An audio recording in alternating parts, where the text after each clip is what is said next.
Alright folks, a new, not even really a review, but just initial reaction to a new knife that I got.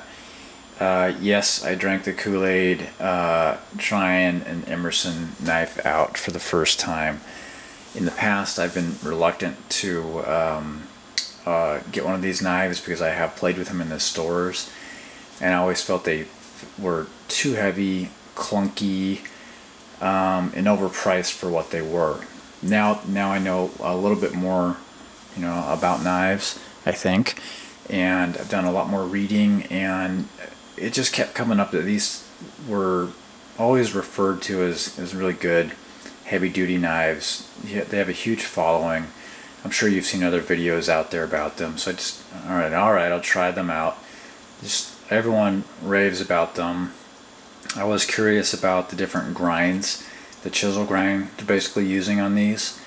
Wanted to at least check one out. If you get it online, it's really not that expensive.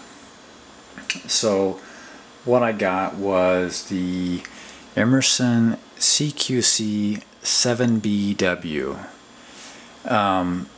W basically stands for the wave. It has the wave feature right up here. My initial reaction is it's pretty nice so far. Why did I go with this one? Well, I like to buy, when I'm starting with a new brand, I like to buy the knife that the company is somewhat known for. So this one, after a lot of reading, this one seems to be the one that really set the stage or put Emerson on the map for knife making. I know there's some other ones out there like the 6 that some other people have reviewed that look really awesome, but this is the one that they're manufacturing today that probably, in my view, is what the company's most known for. Now there's a lot of other ones out there that are great, but I chose this one to start with. I'm typically not a fan of the Tanto blades, Tanto, however you want to say it. Don't rip into me for how I pronounce things. But I was going to check this one out anyways. So here it is. Just, you can look up the specs off the websites. There's numerous ones, so I'm not going to tell you about how big it is in actual technical specs. So what I am going to do is show you as best as I can up close the details about this knife. Hopefully I'll have enough light, but it's a liner lock. These are titanium liners. This is my macro lens and camera, so bear with me. Whenever I move, it's going to be out of focus. It has G10 scales, okay, both sides. Black pocket clip that is not changeable at all. You can't put it anywhere else on the knife but here. The G10 is very, to me it feels thick and firm, very, I guess not destructible. There's I think it's a G10 backspacer here as well, so it's not a fully closed design, or even open design, but that's fine. It is lined, and at least this liner here that touches the blade is titanium. I think that the other one is stainless steel, if I read that correctly online.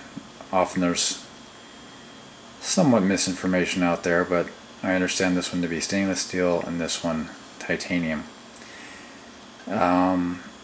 You can see the screws are normal flathead screws, which I think is just a great idea for real heavy-duty use. If you're a soldier and you're out in who knows where, you don't need some special tool. You're not going to want to carry an extra special tool just to fix your knife. You want to be able to use something as simple as possible, and a flathead screw on these is just, I think, brilliant. Then you have just normal Phillips head screws for the scales as well. Ignore my goofy lanyard that I never know how to tie very well. Focus that in better. You can see the jimping up here, up to the wave. It's actually a little slick right here, but again, not a big deal. The thumb disc is good, but I found that it's not quite as easy to use as maybe a Spyderco opening hole. So there's the details here. You can see the model number. Let me see if I can zoom in closer. 2008 CQC-7BW, made in the USA, Emerson knives. The Wave patent number. That's not the number of knives produced, that's the patent number. This is the satin finish rather than the stone washed. You can see that unique grind on there. Pretty neat. You can see the edge. Up close there. It slopes down. Hold that still for a minute, you'd probably enjoy this video.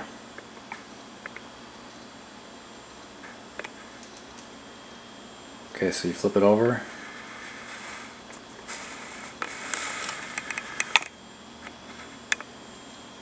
Hard to focus there. Hold on, folks. Bear with me.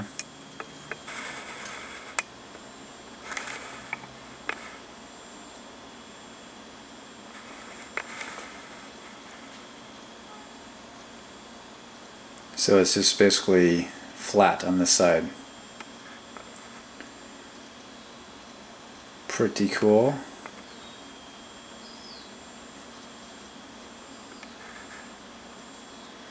And pretty thick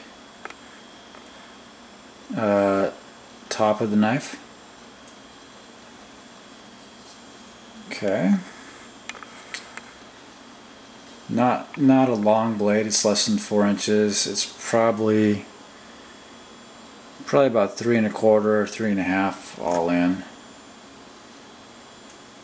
This is the medium sized version of the knife, and it's still, I don't consider it a large knife. I'll show you it compared to another one in a minute here. One thing that I did notice right away is that the G10 is cut out here, so you can press in the liner lock. Okay, just like that. But it's not on this side. See, it's not cut in. So it's actually, you can't easily, if at all, open it from this side. It doesn't seem like a big deal, but I actually got used to going from both sides on a lot of my knives. So, you know, open it up with your thumb here, of course, or taking my finger right here and opening a knife. And I can't do it on this one because it's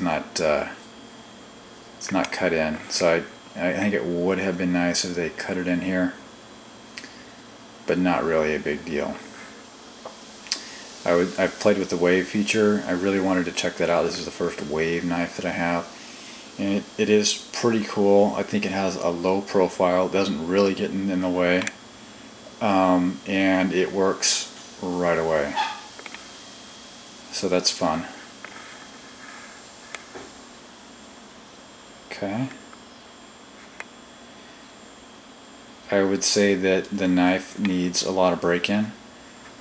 The deployment is pretty slow.